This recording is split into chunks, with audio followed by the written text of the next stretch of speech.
Hi there, I'm Becky Hammond, host of the Isogo TV podcast and blog and podcast over at isogostrong.com. Welcome to episode 130. We gather here together on this podcast to fixate on strength in our families and on our teams. Because we know that when we start asking not what's wrong with all these people, but what's right with these people, we can make relationships easier in our families and on our teams. Today, this is the second of 5 episodes where Marie Guest and I are walking through, as your virtual coaches, the success map for 2021. Last week, we talked about the growth mindset and the foundation that's so important as you are setting a vision, casting a vision, a picture of what you want 2021 to look like. And today, we're going to be talking about page 1 and page 2 of that success map. That's a free PDF download that you can get over on leaderswhogiveadamn.com/successmap2021. And in there, we're going to be reflecting on 2020. Now, don't run away.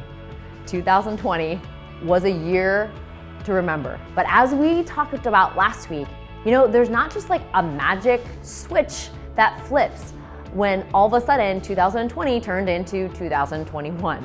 So as a leader, looking back to look forward is what's going to help mark your success.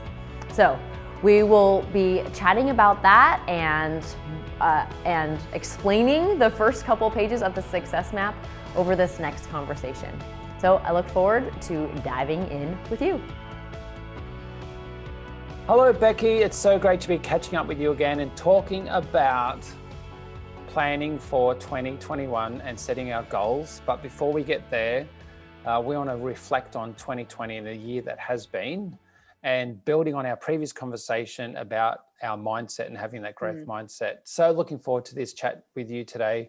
When you think about 2020, and I know you've been asking people this, and you've been asking people in the Leaders Who Give a Damn group, what 2 words come to mind when you think about 2020 for you? Oh, man. I didn't prepare for this, but I'm just going to give you words that I feel maybe aren't the most common word for 2020. We feel energized and refreshed. So in my business and in my home life, this year it's been jolting. Like, we were a family who had bags packed, house packed up, ready to take a new job that got indefinitely postponed in March. So I can't say that we haven't been affected, but I can say that it has it has mattered. What we were talking about last week about growth mindset, I felt a little bit proud looking back on our year going, okay, yeah, I think we approached this year with a growth mindset of like, okay, we're not moving to DC. Where are we going to live now? I want to jump in and say it was so inspiring how you and your husband and the whole family responded to that. That was honestly, such a great example of a growth mindset. When that happened, okay, that's out of our control, but what can we do? How do we pivot right now? That was so amazing. Yeah, thank you. Thank you. I mean, there was a huge amount of overwhelm, even as I'm figuring out how to continue to pivot my business when we were temporarily then in Arizona in a cabin in the woods. And then when we again switched to temporarily living in Washington, DC, where we are now. So there was some stress. I don't want it to feel like just because I feel energized and refreshed, those are my words, that there wasn't some serious questioning of what are we doing, and should I even be doing XYZ in my business, or should I, just all the doubts that come with that uncertainty. So that was all there, but I feel like we're coming out on the other side, and I can look back and say, there we go, we're refreshed and energized. So how about you? What are your 2 words? Well, I have been pondering this one a little bit, because it's such a great question that you've been putting out there. So thank you for getting me to think about it. In this moment, am thinking about perspective and focused. And perspective, I think through 2020, a renewed perspective about what's important, about perspective on gratitude for family, for my clients, for the work that I do, renewed perspective around what's important in life, with all that's been happening. So I've just got a new perspective, I think. And I would say focused, because I'm not good at focus. I know that I'm good at moving from things, and I know I don't multitask, but I move, chop and change from different things, and I know I could do that better. And I think through this year, I've learnt and have been forced at times to be, okay, I need to be focused on this and then be focused on that. And that's helped me, to be honest. It's been really good. I feel very grateful. I've got joy. I'm actually energized about next year. But those two words really stand out for me. But I'd love to squeeze in one more, if that's okay. That's against the rules, and I'm kind of a rule follower. No, just kidding. Yes, please do. I would love that. Well, this is one, I think, which leads into what we're going to talk about today. And the word that's coming to mind is boundaries. I feel like 2020 has had lots of examples around boundaries where with leaders, there's the impact of, well, what do I expect from my people working from home? With these new flexible working conditions, when can I call on you? When can you have some boundaries around when you're working, not working, when you're with your family, or whatever that is? And I've been thinking about how boundaries have been even stretched sometimes around some of the requirements from the government that have, for managing COVID and everything else. But boundaries, and just, we're going to talk about in the next conversation about clarity and goals and how important clarity is. And I can see there's some links there around when we're clear on those boundaries, it really helps us. So yeah, that's coming up for me as well. Yeah. Well, and those boundaries, like you said, they've been stretched. And so as a group or as an individual, it's an opportunity to kind of reflect, like, do I need to create different boundaries? Is it okay that my boundaries have stretched out? Is it, gonna come back in together? Or am I okay with the way that things have been stretched, and I'm okay going forward like that? So yeah, and I think people have different boundaries, don't they? Different levels of what level of flexibility they want or don't want, or they need and don't need, are very different between different people. It's that individualization of leadership that we've talked about before, and people understanding that. But I think if for everyone, as part of this reflection process and review, what words come to mind for you when you think about the year of 2020 that has been, and jotting those down as part of this review process we're about to take you through. If you haven't downloaded the success map yet, you can do so at leaderswhogiveadamn.com. There is a /success map 2021, or just go to the website and there's a link there on the homepage. You can grab it there. We're going to go through pages 1 and 2 of that success map in this conversation, and pages 1 and 2 of that success map are all about the review and that reflection piece. Yeah, that reflection of 2020. I love when we were talking recently, Becky, you mentioned a quote from Lord of the Rings. Oh, yes. Tolkien writes, "His grief he will not forget, but it will not darken his heart. It will teach him wisdom."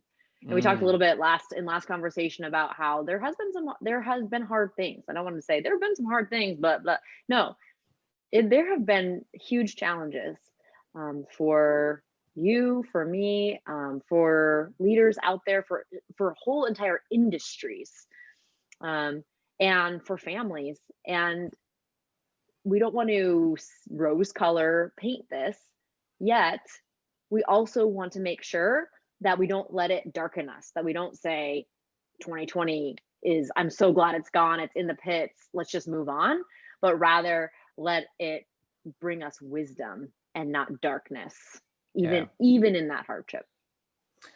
And I think I mentioned this quote in the Leaders Who Give a Damn program. There's so many quotes that we like to share.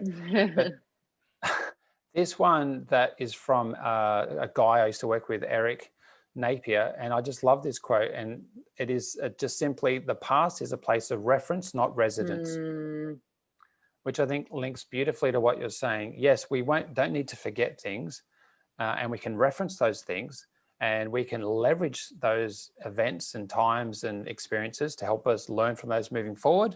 But we don't need to sit back there. It's not Yeah. their place of residence. Yeah. Yeah. We don't need to take our comfy blanket there and move in. We just need to reflect and then move on. Yeah. Yeah. And my hope as we step through this process is for everybody, whether they are a leader right now or they're going through this series with us and thinking about the review process, just to help them set for success in 2021. And I think what's important is taking this time out to reflect, to review, identify those lessons and learnings, and then start to look at ways to apply that and set some goals for this coming years for success, because we don't know what the year's going to look like, but the clearer we are in those goals, the more likely it is to achieve those. Yeah. Yeah. Cool. So let's reflect. So the first 2 pages of the success map that Murray has used with leaders in the past, and that he has graciously let us adapt for leaders who give a damn. The first 2 are about the review of the year. So there's 2 different columns you'll see there. Things that are, these things were jiving. These are things I'm proud of. And then the other side were like, ugh, these were challenges. These are frustrations. And hopefully you can find a lot for both columns. And we can chat through some of those and what that has meant for us. And then page 2 is really just boiling that down. Okay, so then based on some of that heavy reflection work that you do on page 1, what are your 3 biggest lessons, and what's the so what? Why does that matter? And what part of that reflection are you going to take forward with you to use as wisdom, as Tolkien would say, into the next year? So those are those 2 pages that we're talking about right now. Yeah, and I've loved the impact it's made with leaders in the past going through this process, where they have identified, as we've just so beautifully gone through, Becky, what's worked well and what didn't work as well. And for some people listening right now, you might find it's easy for you to identify which didn't work well. You know, you're good at, the maybe being a bit more critical and a bit more negative, or a bit more hard on yourself. So just be mindful of balancing that out with, okay, all of the good things, all the things that did go well when you were in a real productive state. And for the other people, if you're in that sort of mindset where you're very easily able to identify all the good things, make sure you take the time to go through the questions on the other side as well. Becky, I'd love for you to share, when you look at the questions on page 1, is there any answers to any of these questions you'd love to share from a personal perspective for you, thinking about your 2020? Yeah. When I review these questions, the one that stood out the most for me, I definitely lean towards the what worked well side. If you're going to say there's 2 ways of leaning, I learn towards the what worked well. I have, in the Clifton Strengths Rangers, I have a strength called connectedness, and that just kind of yearns me to see that there is learning in everything, and so that everything's kind of meant to be. So even these things that other people might say, "Whoa, that was horrible," it just doesn't occur to me that it was as horrible as maybe it might seem on the surface. Is positivity up there for you as well? No. No, it's not. Actually, I don't know exactly where it is. I think it's towards the bottom. So when did I apply my strengths and talents? That's one of the questions that really stood out to me, because we were talking about this a little bit earlier, which is, Don Clifton, the father of strengths-based psychology, one of his main guiding questions was, what if we change the question we ask and we say, what is right, instead of what is wrong? And I think, as you were saying, that we could do this not just with ourselves, but with our entire year. We can look at, what we want to know what didn't go well, but what would happen if we focus on what did go well and how we learn that and bring that into the future. So when I think about how I applied my talents and strengths, so what went right this year, I feel like I was able to use, let's say, kind of my drive, stamina, ability to create efficiency, and my desire for meaningful connection to create the podcast series about strengths in crisis. This was probably one of the most meaningful series that I have done, not just for myself, but for the people who have reflected back about how it felt like okay, maybe I'm not alone in this journey and in this struggle. Maybe I'm not the only one with a jaw-dropping story. Maybe I'm not the only one who's just trying to figure it out. And so that felt like an amazing application of my strengths. And then I also have a strength that's called belief in Clifton Strengths language.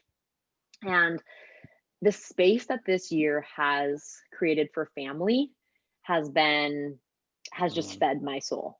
And Yeah. so those are two ways that I look back at this year and say, yes, I was applying my strengths, even though we have been in flux for 10 out of the last 12 months, even from a residential perspective, we've been together. And so that feels like leaning on my strengths and success. Yeah, as someone that admires what you do as a coach, as a facilitator, and as a mum, and as a wife, all those different hats that you wear, I see in you this. Okay, this is the situation, but we're going to make it work. There's that belief is coming through, that belief in your high achiever of, okay, this is the situation, but I know we're going to make it work, and here's what we're going to do, and we're going to have fun while we do it as well. We just gotta. Yeah. Cool. I think I lean a bit more on the other side. There's my default of, oh, I could have done that better, or I could have been better in that situation, or I could have said something a bit clearer, or whatever it might be. And so I'm very mindful of that. I also do take the time out for the other side. And I'm just going to quickly say, though, when I think about what didn't work, and this is something which is something I'm still getting better at all the time, is I'm still focusing on Becky, and I'm sure a lot of people can connect with this. I know in my moments of stress in 2020, I didn't show up as good as I could for those around me that I love. And those moments of feeling busy or overwhelmed, or my agenda was full, or my to-do list was full, and then forgetting the reasons I do the things I do for the people that I love, and then not showing up as good as I could. Yeah. So, and it's the bit of a information that I just want to quickly share. So there was a survey that you and I were talking about the other day, the Oracle Workplace Intelligence Survey. 12,000 employees they surveyed, 11 countries, and 78% of the respondents for this survey said the pandemic has negatively affected their mental health. Wow. Which did, honestly, such a large amount, but doesn't surprise me.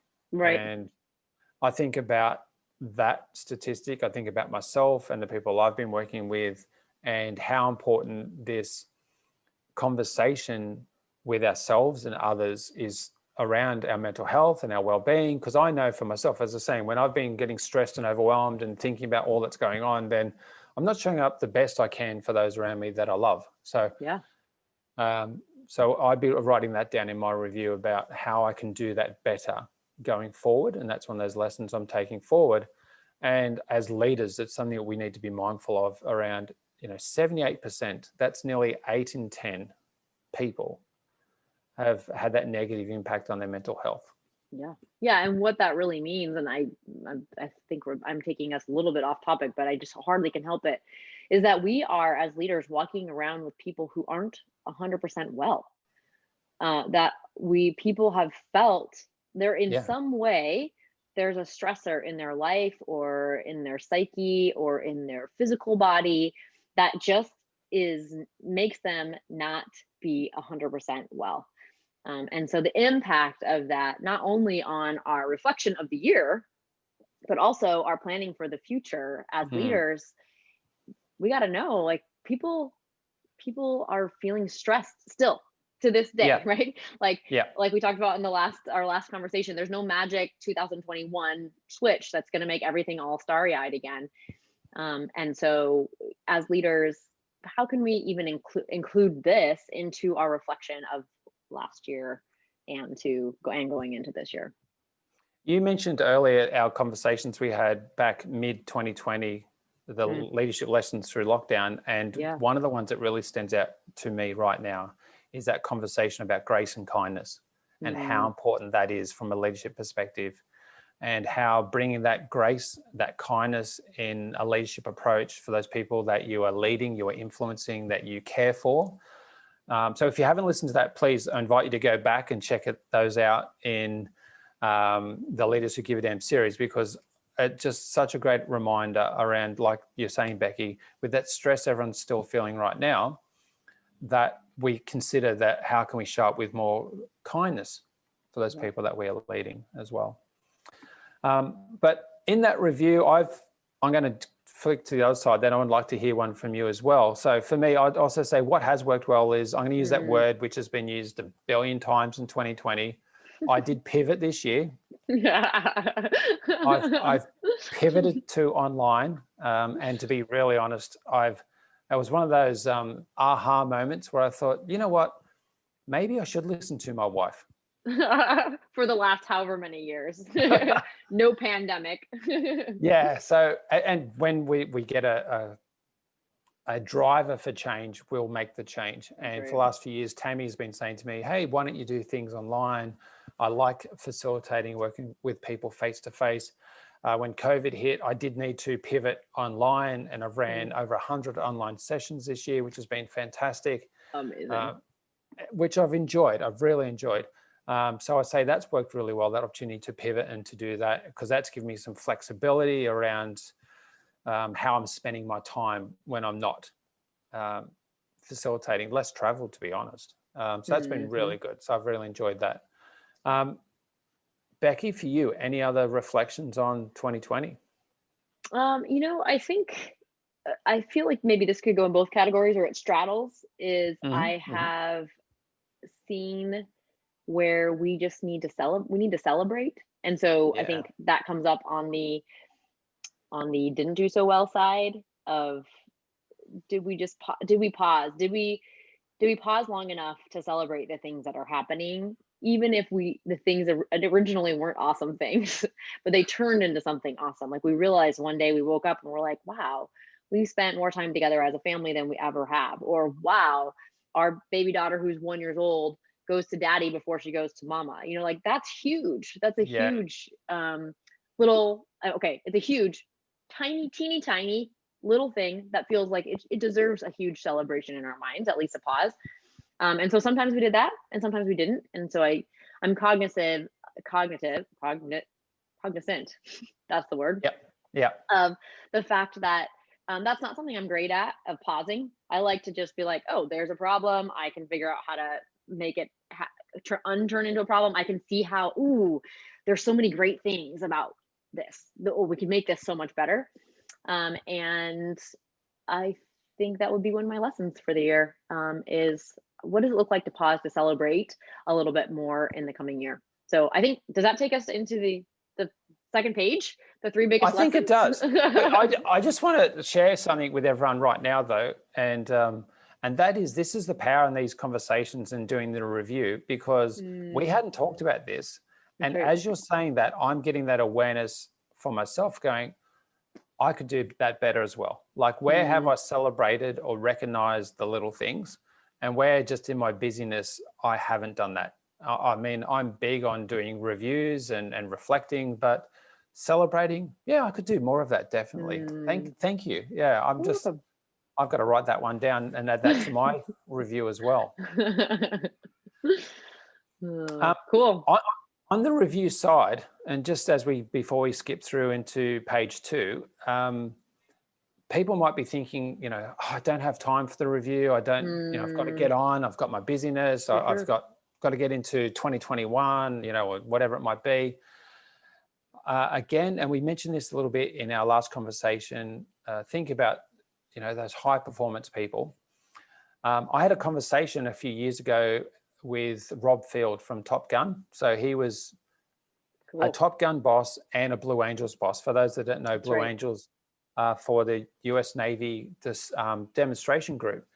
And one of the key things that stands out for me in the conversation with Rob, he talks about that every debrief session they have after one of their practices goes for twice as long as what they were doing out on the airfield.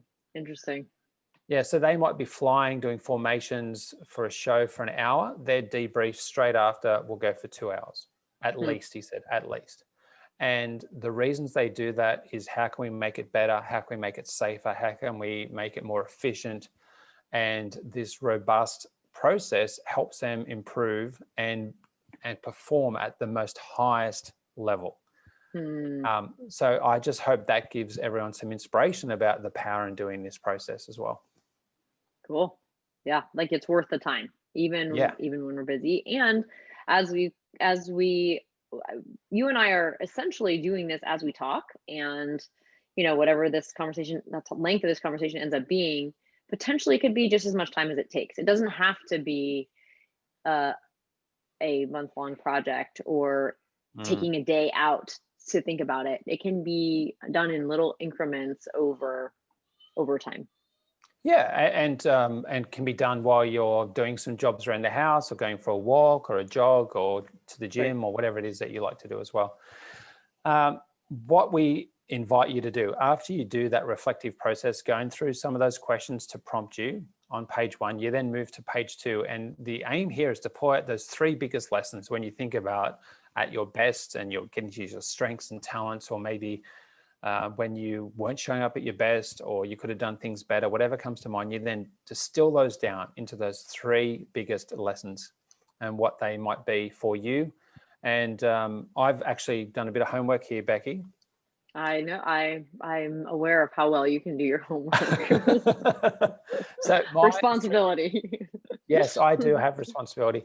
But I've been thinking about this quite a bit, and my 3 biggest lessons, just to share and hopefully get people to think about this, is my everyday health, just how important that's been for me this year, whether that's making sure I drink enough water, that I take some supplements that I know I need to take, that I'm stretching every day, that I'm being grateful every day, all of those things. So everyday health. Flexibility is key, not just flexibility in my 50-year-old body. I was going to say, you mean like all the stretching you're doing? Wow, this is a big emphasis. Not just that, but flexibility in life and how important that is. So we need to have that structure, but be flexible, like you've talked about with your family, and even in the past, our conversations with leaders we work with, just that flexibility is so important. And the last one is that individualization, that everyone's situation is different, that we just can't assume that person A, B, C, D, E, F has the same situation. Everyone's situation is slightly different, and embracing that and being mindful of that is so important. Cool. I love it. I love how you can see your 3 words. We're supposed to be 2, but 3 words throughout that, as well as some of your reflections on things that went well and didn't go as well, that kind of can be summarized into these 3 bigger lessons. So what do you think is the so what aspect of this? When you've done this with leaders, what do they put in that box? The so what? Yeah, so if you think it's a continuation of the distilling from the reflective piece to the 3 lessons to now what's the one so what, what's the big insight? And so for some people, it's been around better planning. For some, it has been about how they're showing up. For some, it's about improving that home and work balance to be more present and to be at the best for those around them that they love and care for. So there's been a range for different people. Some it has been around also prioritizing some of their own self-care and actually their own development. For me, it's actually, I'm going to say my own health is just something really important. So whether that's my physical, mental, emotional health, I'd say that's the so what, because what I know is if I'm looking after that, then I can be at my best for my family, for myself, and for my clients, and for working with wonderful people like you, Becky. If that's my so what. So don't let that slip. That's got to be, that's my so what from 2020. Yeah. And again, you can link it back to every one of those things that you were talking about, even boundaries, even this new, oh, maybe I should celebrate more revelation, right? Of like, if you are well, then you're going to be able to have more time to pause, or you're going to think about, oh, wow, yeah, we did accomplish something, or this is a good thing. So I love it. I love it. And then there's a little place there to capture your words for 2020. So these might be words that you had already designated, or just like we talked about at the beginning of this conversation, maybe they're words that are reflective of what was it like, and how am I feeling like I'm coming into 2021. And towards the end of these episodes, we're going to talk about what does it look like to establish a word for the year for 2021, and what's the power in that. So I think it all kind of fits together. So stay tuned as we keep working through this success map together. Yeah, Becky, I know some people have already got a word for 2020 that they can reflect on. Others might find some words or themes that come out through this reflective piece, but you're exactly right. In, I think, 3 conversations, we're going to talk about the power of identifying a word or 2 that can help ground you, can help guide you for 2021. I'm having conversations with people right now trying to work through and identify what the words are for them or myself. And I'll say I haven't worked out mine for 2021 yet, but hopefully through these conversations, that'll come to me. So yeah, really looking forward to sharing that with everybody. Cool. And as we mentioned at the beginning of this conversation, you can get the success map at leaderswhogiveadamn.com/successmap2021, or go to leaderswhogiveadamn.com, and there's a resources tab there where you can find not only this, but also the Are You a Leader Who Gives a Damn quiz, as well as an infographic that talks about 90 behaviors of leaders who give a damn. That's been sourced from dozens of real leaders, real followers, and so there's a few resources, free resources for you there. And as always, a lot of the things that we're talking about today are aspects and elements of leadership that we go dive deeply in on in our program, the Leaders Who Give a Damn program. That's an online virtual course that you can walk through at your own pace, and hits on 7 essential elements of leaders, and gives you action items and ways to put that into practice, and just and gives you a deep dive right there with us as your virtual coaches. So we will be excited for you to join us on any one of those escapades and continuing to follow along on this success map as we get this going here at the beginning of 2021. Yep. So Becky, thanks again for your time. Thanks for your sharing your journey and some of your reflective pieces for 2020. Look forward to our next chat around goal clarity. And can I just say, anyone that's going along with us as they're doing this review, if you're getting some insights or you're getting some aha moments through your own reflective, please share them on social media and tag Becky and myself. I'd love to know how this process is helping you. So see you in our next conversation shortly. All right. See you then. Bye. Okay. So you do have to think about your year that was 2020 in order to do this reflection from the first part of the success map. And I know you can do it. I know there were some really, really hard times. And I also know that you as a leader could find some really great things that you want to carry into 2021, that things that you learned, that you took away as lessons that can launch you into success for 2021. So if now is the time to go do that work. If you don't have the PDF already, you can download that from leaderswhogiveadamn.com/successmap2021, or you can just go directly over to the website there, and there is a resources tab where you can find that resource as well. So I'm excited to be able to walk along with you as your virtual coach in this process. And speaking of virtual coach, here at Isogo, we have a Strengths Startup virtual coach program. And if you are interested in learning a little bit more about your top 5 strengths, or if you're just curious and want to start off 2021 with that growth mindset that we talked about last week, what better way than to dive in with somebody else and look at the things that are right about you, the things that are strongest about you. And you can do that through Strengths Startup. It's a 6-week email coaching series where you and I get to engage about each of your top 5 strengths. So if you want to check that out, you can go over to isogostrong.com/strengthstartup and be sure to use this discount code. It's virtualcoach5. So that's virtual coach, all capitals, and the numeral 5, and you'll get $5 off the Strengths Startup e-coaching series. I hope that you and I get to dive more into your strengths together. You know, I am grateful for you joining us in this community, this Isogo Strengths community, because we know that when we can fixate on strength, when we can ask what's right with each other, we can make relationships easier. The world needs your strengths. So learn them, love them, and live them. Until next time on Isogo TV.